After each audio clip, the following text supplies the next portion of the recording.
Hi guys, this is just ma'am here. I hope आप सब अच्छे हैं और खूब अच्छा कर रहे हैं आप लोग अपनी पढ़ाई में। तो बच्चों, ऑर्गेनिक रिएक्शन मैकेनिज्म में एक जो रिएक्टिव इंटरमीडिएट जो बहुत सी ऑर्गेनिक रिएक्शंस में बनता है वो है हमारा कार्बन आयंस। ओके, सो इस वीडियो में हम समझने वाले हैं कि कार्बन आयंस कैसे होते हैं, उनका स्ट्रक्चर कैसा होता है और किस तरह की रिएक्शंस में वो बनते हैं। We are going to see about the next reactive intermediate, that is carbon ions. Okay, so what are carbon ions? Carbon ion are having negative charge on carbon atom, and this carbon atom contains 8 electrons in its valence shell. Okay, इसे हम क्या कहते हैं? Carbon ion कहते हैं। जब हमारे carbon के ऊपर नेगेटिव चार्ज आएगा तो जो हमारा कार्बन आयन है वो कैसे बनता है? वो भी हेट्रोलिटिक क्लीवेज का ही रिजल्ट होता है। ओके, जैसे फॉर एग्जांपल कि हमारा कोई भी, जैसे हमारे पास ये कार्बन है और ये लिंक्ड है किसी ग्रुप वाई से। ओके, और वाई जो है वो कार्बन से थोड़ा कम इलेक्ट्रोनेगेटिव है और ये इस तरीके से बॉन्ड आपका टूटे कि आपके जो इलेक्ट्रॉन है बॉन्ड के, ठीक है, ये जो इलेक्ट्रॉन है वो कौन ले जाएगा? आपका कार्बन लेकर चला जाएगा। ओके, सो क्या होगा इस केस में? कार्बन के ऊपर नेगेटिव चार्ज आ जाएगा और वाई आपका कैसा हो जाएगा? पॉजिटिव। तो जब कार्बन पर नेगेटिव चार्ज आ जाता है और इसके वैलेंस शेल में 8 इलेक्ट्रॉन रहते हैं, ओके, ऐसा रिएक्टिव इंटरमीडिएट क्या कहलाता है? हमारा कार्बन आयन। ओके, ऐसे रिएक्टिव इंटरमीडिएट को हम क्या कहते हैं? कार्बन आयन कहते हैं। ओके, नाम से क्लियर है। Carb for carbon, anions means for negative charge, मतलब कार्बन का अनायन। ओके, कार्बन के ऊपर क्या रहेगा? इसमें नेगेटिव चार्ज रहेगा। ऐसे रिएक्टिव इंटरमीडिएट क्या कहलाते हैं? हमारे कार्बन आयन कहलाते हैं। ओके बच्चों, मोस्ट ऑफ द टाइम ऐसे जो हमारे कंपाउंड्स होते हैं जिनमें एक एक्टिव हाइड्रोजन हो, ठीक है, जिसमें से H+ निकल सकता हो, इस तरह के compounds carbon ion generally chemical reactions में प्रिपेयर करते हैं। जनरली उसमें कार्बन का आयन बनता है। फॉर एग्जांपल, मेरे पास एक सब्सटेंस है malonic ester. If I have malonic ester which is this is the substance I am having, one organic compound which is known as melonic ester. जब ये malonic ester के साथ अगर इथॉक्साइड ग्रुप रिएक्शन करें, okay, ethoxide group क्या होता है हमारे पास? C2H5O-। ओके, ये हमारे पास क्या है? इथॉक्साइड ग्रुप है। तो ये इथॉक्साइड ग्रुप क्या करता है? यहाँ से H+ को निकालेगा इस कार्बन पर से। ओके, सो क्या होगा? -C2H5OH, यहाँ तो इथेनॉल बन जाएगा जो आपका निकल जाएगा। अब यहाँ से H+ जा रहा है तो इस कार्बन पर क्या आ जाएगा? नेगेटिव चार्ज आ जाएगा यहाँ पर, क्योंकि H+ इससे दूर जा रहा है। तो कार्बन के पास जो इलेक्ट्रॉन है वो रह जाएंगे and it will acquire a negative charge. तो आपका यहाँ पे क्या बन जाएगा? CH, क्योंकि H+ तो जा चुका है एंड इस कार्बन पे आ जाता है नेगेटिव चार्ज और रेस्ट ऑफ द मॉलिक्यूल वैसा का वैसा है हमारे पास। ओके, तो ये जो हमारा सब्सटेंस है इसमें आप देख सकते हैं कि carbon is having the negative charge. तो ऐसी कोई भी आपकी स्पीशीज बनती है, चाहे वो एक सिंपल हाइड्रोकार्बन से बने या फिर वो किसी फंक्शनल ग्रुप कंटेनिंग कंपाउंड में बने, लेकिन उसमें कार्बन पर आपको नेगेटिव चार्ज मिल रहा है। ओके, ऐसा हमें रिएक्टिव इंटरमीडिएट मिल रहा है जिसमें कार्बन पर नेगेटिव चार्ज है। Such reactive intermediate will be known as the carbanion. ठीक है, ऐसे रिएक्टिव इंटरमीडिएट को हम क्या कहते हैं? कार्बन आयन कहते हैं। राइट, तो अब हम जल्दी से समझ लेते हैं कि ये जो कार्बन आयन्स होते हैं इनके कैरेक्टरिस्टिक्स कैसा है और इनका स्ट्रक्चर कैसा होता है। Okay, then we will move towards the stability of carbanions, क्योंकि अलग अलग तरह के कार्बन आयन्स बनते होंगे तो कौन सा कम स्टेबल है, कौन सा ज़्यादा स्टेबल है, क्योंकि ये जो रिएक्टिव इंटरमीडिएट्स होते हैं इनकी स्टेबिलिटी रिएक्शन को बहुत हद तक डिटरमाइन करती है। ठीक है, रिएक्शन का मैकेनिज्म रिएक्टिव इंटरमीडिएट्स की स्टेबिलिटी पे बहुत हद तक डिपेंड करता है। ओके, सो हर एक रिएक्टिव इंटरमीडिएट की स्टेबिलिटी हमारे लिए इंपॉर्टेंस है। Okay, so let us see the characteristic of carbon ion. Okay students, let us see that what are the characteristics of carbon. Okay, so carbon ion के क्या क्या characteristics हैं जल्दी से समझ लेते हैं हम। So point number 1, okay, what are the characteristics of carbon ion? What are the first characteristic? The carbon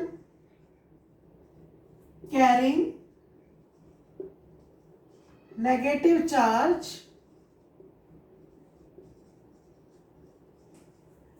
has complete octet।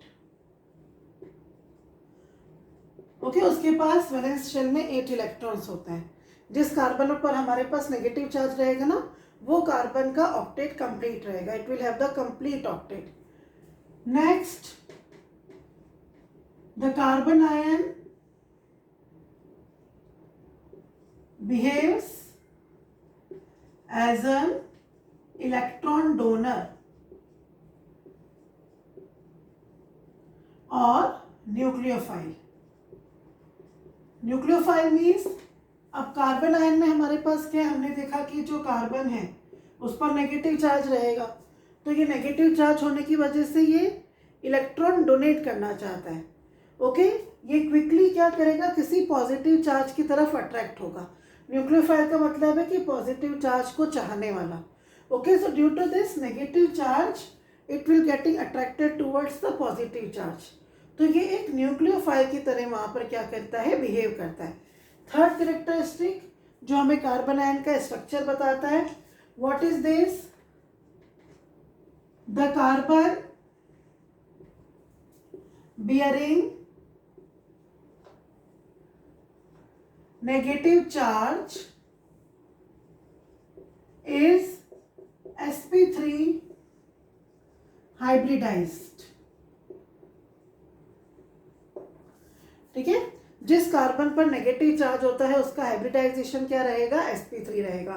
Okay, तो जब इसमें वो sp3 हाइब्रिडाइजेशन स्टेट शो करेगा, okay, that I show you. Let us see that how we can show the structure of carbanion when it is having sp3 hybridization।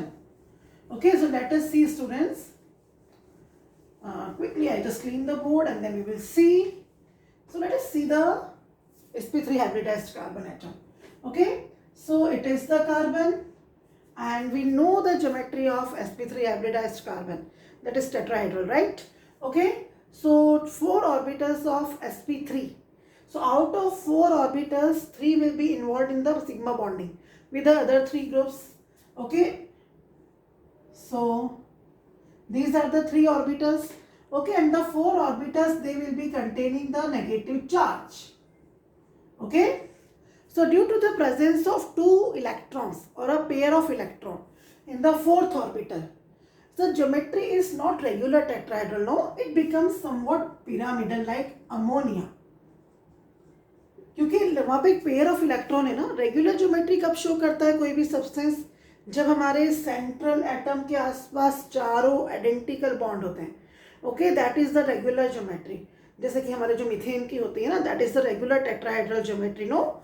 लेकिन but यहाँ पर हमारे पास एक इलेक्ट्रॉन का पेयर आ गया। Okay, so due to this pair of electron we know that there is more repulsion between lone pair and the bond pair. So due to that factor जो geometry है वो रेगुलर टेट्राहेड्रल से it will be little bit disturbed. Okay, it will have the pyramidal geometry. Okay, but we are having some carbanions like we are having say a benzylic carbon ion, this one, this one. Okay, in this case the geometry may be planar also। okay, the geometry may be planar। Okay, तो कुछ कुछ carbanion जैसे allylic carbanion, okay, CH2, okay, that is double bond CH2 minus, this is our allyl carbon ion। Okay इनकी जो geometry है वो planar होती है. Okay some carbanions can have the planar geometry also, right? But most of the times they will have the sp3 hybridization, but due to the presence of negative charge, okay, the geometry is become somewhat distorted and they have the pyramidal geometry. Okay, distortion की वजह से जो geometry है वो कैसी हो जाएगी, pyramidal हो जाएगी. So this is all about the structure of carbon ions. Okay, तो हम देखते हैं कि carbon ions जो होते हैं वो उनका stability का order क्या है. Okay what is the order of their stability and किस किस तरह के कार्बन आयंस हमारे पास होते हैं. So it is very important. Stability of reactive intermediates, different reactive intermediates, they determine the reaction mechanism a lot. Okay so हमें reactive intermediates का जो स्टेबिलिटी का ऑर्डर है वो हमारे दिमाग में क्लियर होना चाहिए. ओके वो हमें आगे जाके बहुत सारी चीज़ों को, बहुत सारे मैकेनिज्म को समझने में क्या करता है, हेल्प करता है.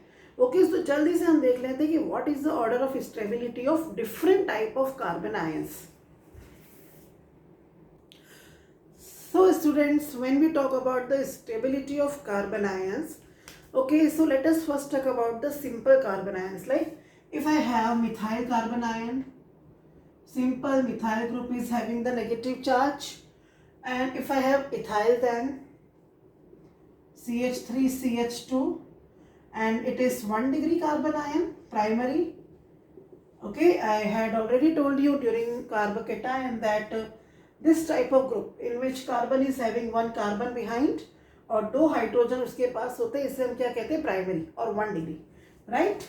अब एक हमारे पास सेकेंडरी हो सकता है, इस तरह का हो सकता है CH3CH3, ये हमारे पास सेकेंडरी वाला है जिसको हम कह सकते हैं 2 degree carbon ion.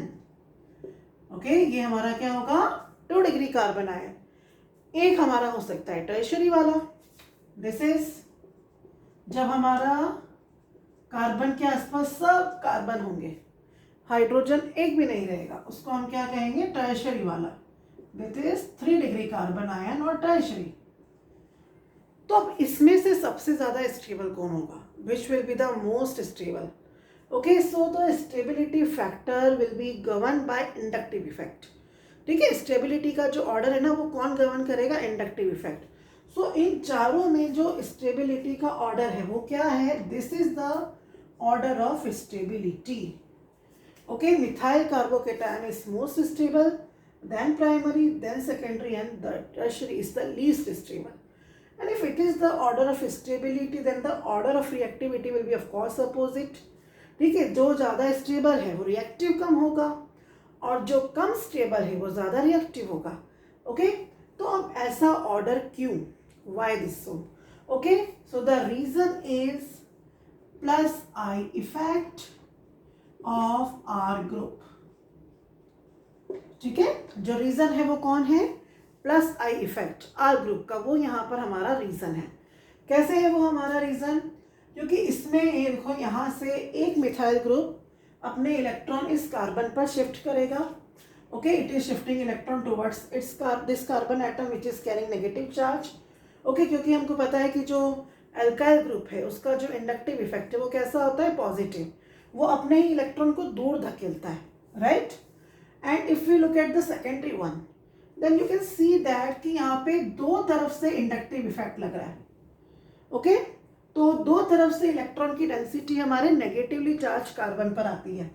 Now you look at the tertiary one. So tertiary one में आप देख सकते हो कि 3 तरफ से इंडक्टिव इफेक्ट यहाँ पर ऑपरेट कर रहा है. Okay the inductive effect is working from 3 side. तो इस कार्बन पर और ज़्यादा इलेक्ट्रॉन की डेंसिटी आ रही है. तो जैसे जैसे इंडक्टिव इफेक्ट बढ़ रहा है, the intensity of negative charge is increasing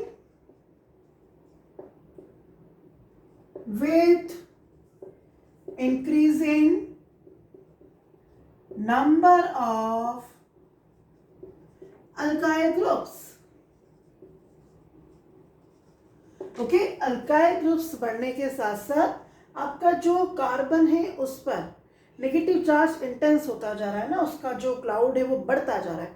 तो उसकी वजह से क्या होगा, उसकी स्टेबिलिटी कम होगी.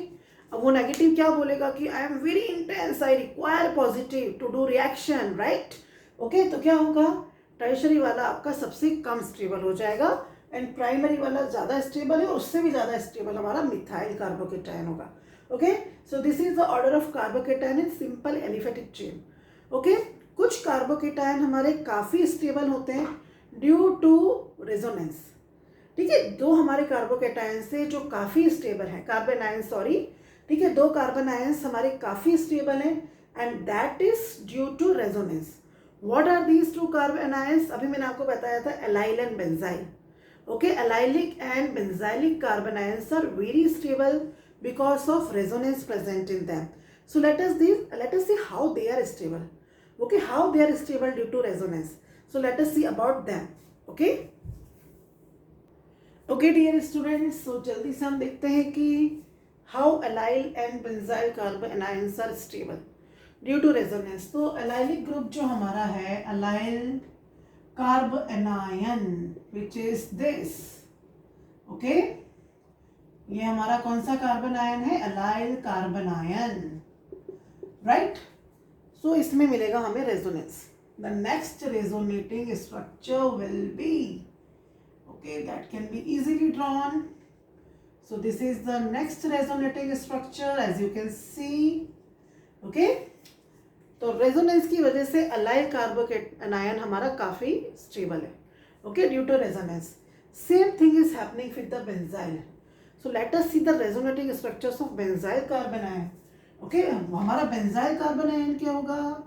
ये हमारी बेंजीन की रिंग। ओके, 3 बॉन्ड हम इसके अलग अलग बनाएंगे to show the resonance. Okay, so these are the 3 double bonds of benzene ring and इसके ऊपर ये CH2, इसे हम बेंजाइल ग्रुप कहते हैं।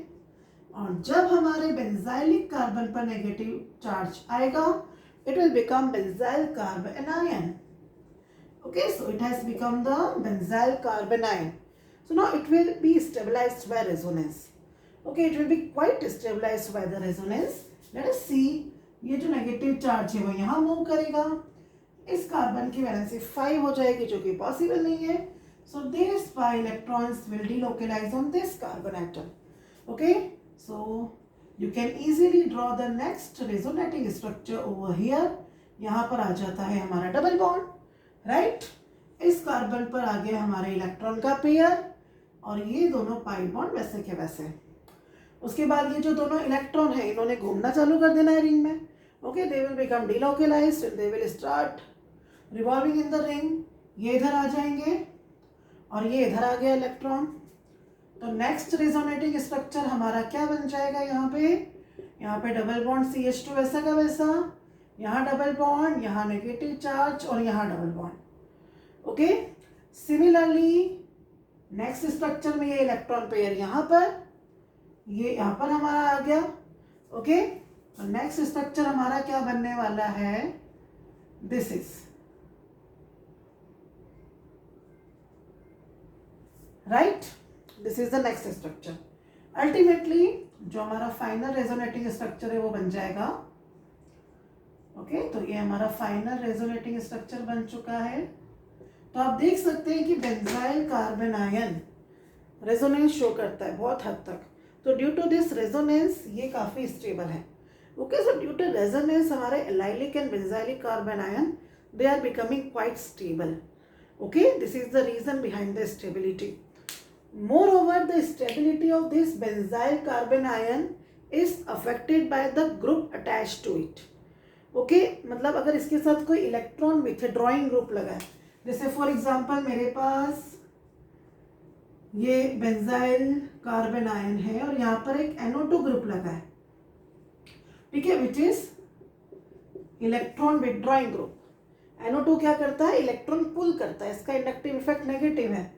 तो ये जब इलेक्ट्रॉन पुल करेगा, इलेक्ट्रॉन्स की डेंसिटी को अपनी तरफ खींचेगा NO2, तो उससे क्या होगा? ये जो नेगेटिव चार्ज है इसकी इंटेंसिटी इस कार्बन पे डिक्रीज होगी। तो जो आपका इलेक्ट्रॉन विथड्रॉइंग ग्रुप है, it stabilises the carbanion. ठीक है, ये क्या करता है? कार्बन आयन को स्टेबलाइज करता है।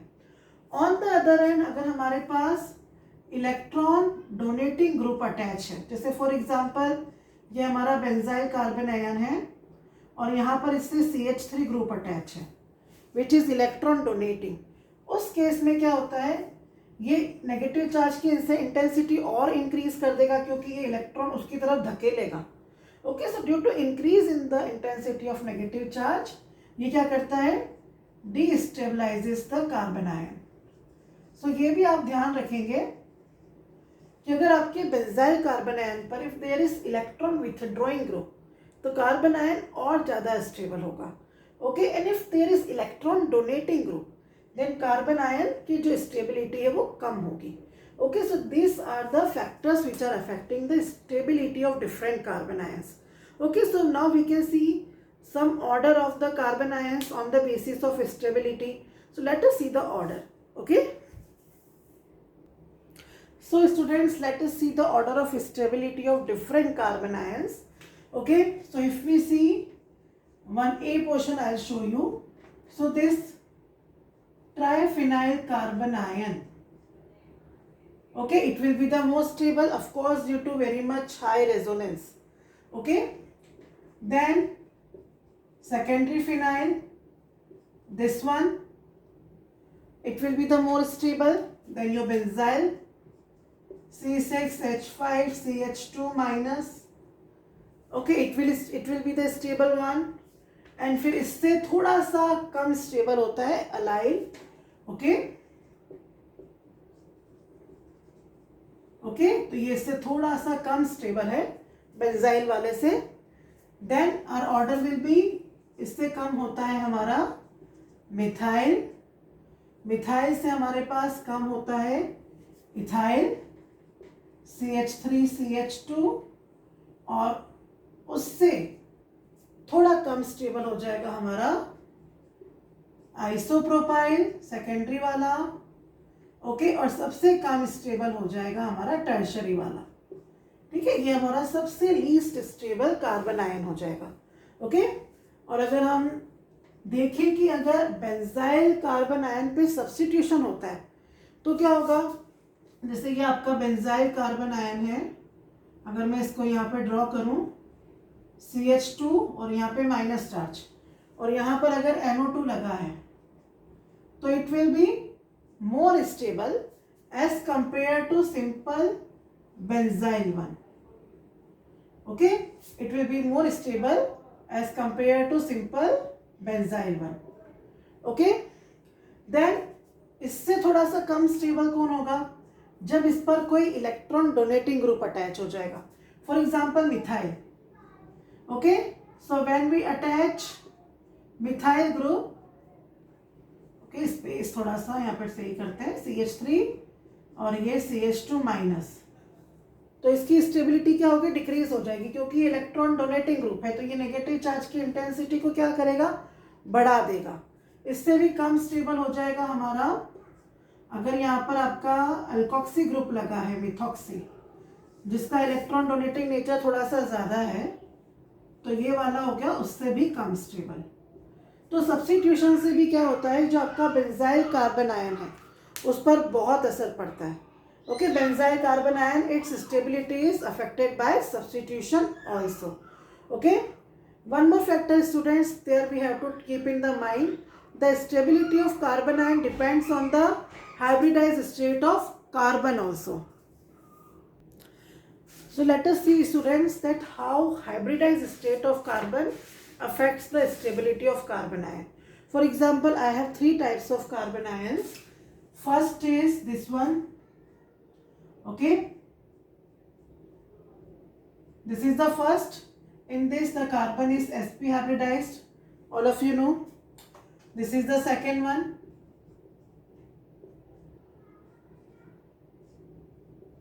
Okay, in this the carbon is sp2 hybridized because it is doubly bonded, and the third one is this ethyl carbanion. In this carbon is sp3 hybridized. Okay, so first वाले में हमारा है S character 50%, second वाले में हमारे पास S का character है 33%, और लास्ट वाले में हमारे पास S का कैरेक्टर है 20%. Okay, so always remember stability of carbon ion increases with increase in S character of hybrid state of carbon. Okay, तो आपके कार्बन में एस कैरेक्टर जितना ज्यादा होगा आपका कार्बन आयन उतना ही ज्यादा स्टेबल होगा. So out of these three कौन सबसे ज्यादा स्टेबल होगा? First one. Okay, first one will be the most stable because it is having the most S character. 50% S character है. तो आपको ध्यान रखना है, ठीक है, एस कैरेक्टर जो है, ठीक है, वो हमारे कार्बन आयन की स्टेबिलिटी को क्या करता है? इंक्रीज करता है. Okay, so if you are having different carbon atoms in different hybridized state, so the which will having the highest s character, वो सबसे ज़्यादा क्या होगा? स्टेबल होगा. तो ये इतने सारे फैक्टर्स हैं जो कार्बन आयन्स की स्टेबिलिटी को बच्चों अफेक्ट करते हैं. ओके, अब हम देखते हैं कि किस किस तरह की रिएक्शन में कार्बन आयन बनता है. ओके, किस तरह की ऑर्गेनिक रिएक्शंस हैं जिसके मैकेनिज्म में आप लोग देखेंगे कि carbanion as a reactive intermediate बन रहा है. और वो सारी ही रिएक्शंस जिसमें कार्बन आयन एक रिएक्टिव इंटरमीडिएट के फॉर्म में बनता है, सारी रिएक्शंस बहुत इंपॉर्टेंट रिएक्शंस है ऑर्गेनिक केमिस्ट्री की. ठीक है, all the reactions are very famous. Okay, so let us see that which are the reactions which are involving formation of carbanion. अभी हम सिर्फ ये देखेंगे कि कौन कौन से रिएक्शन है. ये सारी रिएक्शन हमारे सामने आगे आने वाली है जिन्हें हम विथ मैकेनिज्म बहुत डिटेल में स्टडी करने वाले हैं. ओके, तो फर्स्ट है हमारी aldol condensation of aldehydes containing alpha hydrogen atom. ये एक बहुत फेमस रिएक्शन है एल्डिहाइड्स की. ओके, बहुत इंपॉर्टेंट रिएक्शन है आपके सीबीएसई बोर्ड एग्जाम के पर्सपेक्टिव से भी और कंपटीशन के पर्सपेक्टिव से भी. Second is also very important, Cannizzaro reaction of aldehydes which are not having alpha hydrogen atom. ठीक है, ऐसे एल्डिहाइड जिनके पास अल्फा हाइड्रोजन एटम नहीं है. और दो नेम रिएक्शन जो बहुत इंपॉर्टेंट है हमारी ऑर्गेनिक केमिस्ट्री में, पर्किन एंड नोवेंजल. ठीक है, ये जो दो नोम रिएक्शन है पर्किन एंड नोवेंजल, इनमें भी हमारा कार्बन आयन बनता है. ओके, तो ये चारों रिएक्शंस बहुत इंपॉर्टेंट है जो हम देखेंगे. ठीक है, जिनका जब हम मैकेनिज्म जब स्टडी करेंगे, जब हम नेम रिएक्शंस उठाएंगे या जब हम इन पर्टिकुलर फंक्शनल ग्रुप्स को स्टडी करेंगे, तो हम देखेंगे कि वहाँ पर कार्बन आयन क्या बनता है? एज एन इंटरमीडिएट बनता है. Okay, so this is all about the carbon ion. तो हमने आज देखा कि कार्बन आयन क्या होता है, कार्बन आयन के स्टेबिलिटी के ऑर्डर क्या होते हैं, उसका स्ट्रक्चर क्या होता है. ओके, तो ये टॉपिक आपको बिल्कुल अच्छे से क्लियर रखना है दिमाग में कि व्हाट आर कार्बन आयंस और उसके कैरेक्टरिस्टिक्स क्या क्या होते हैं. ओके, नेक्स्ट हमारा जो रिएक्टिव इंटरमीडिएट है वो रहेगा free radical. Okay, we will study about कि फ्री रेडिकल्स क्या होते हैं. Free radicals are also very important reactive intermediate जो बहुत सी केमिकल रिएक्शंस में बनते हैं और अपने आप में एक इंडस्ट्रियल इंपॉर्टेंस रखता है फ्री रेडिकल मैकेनिज्म बच्चों. ठीक है, it is an industrially important mechanism. Okay, तो आगे हम पढ़ने वाले हैं फ्री रेडिकल के बारे में. टिल देन आप इस टॉपिक को अच्छे से समझिए. Stay healthy, stay safe, stay home. अच्छे से पढ़ाई कीजिए. If you like the topic, hit the like button, share the video to your friends and take care. Bye bye.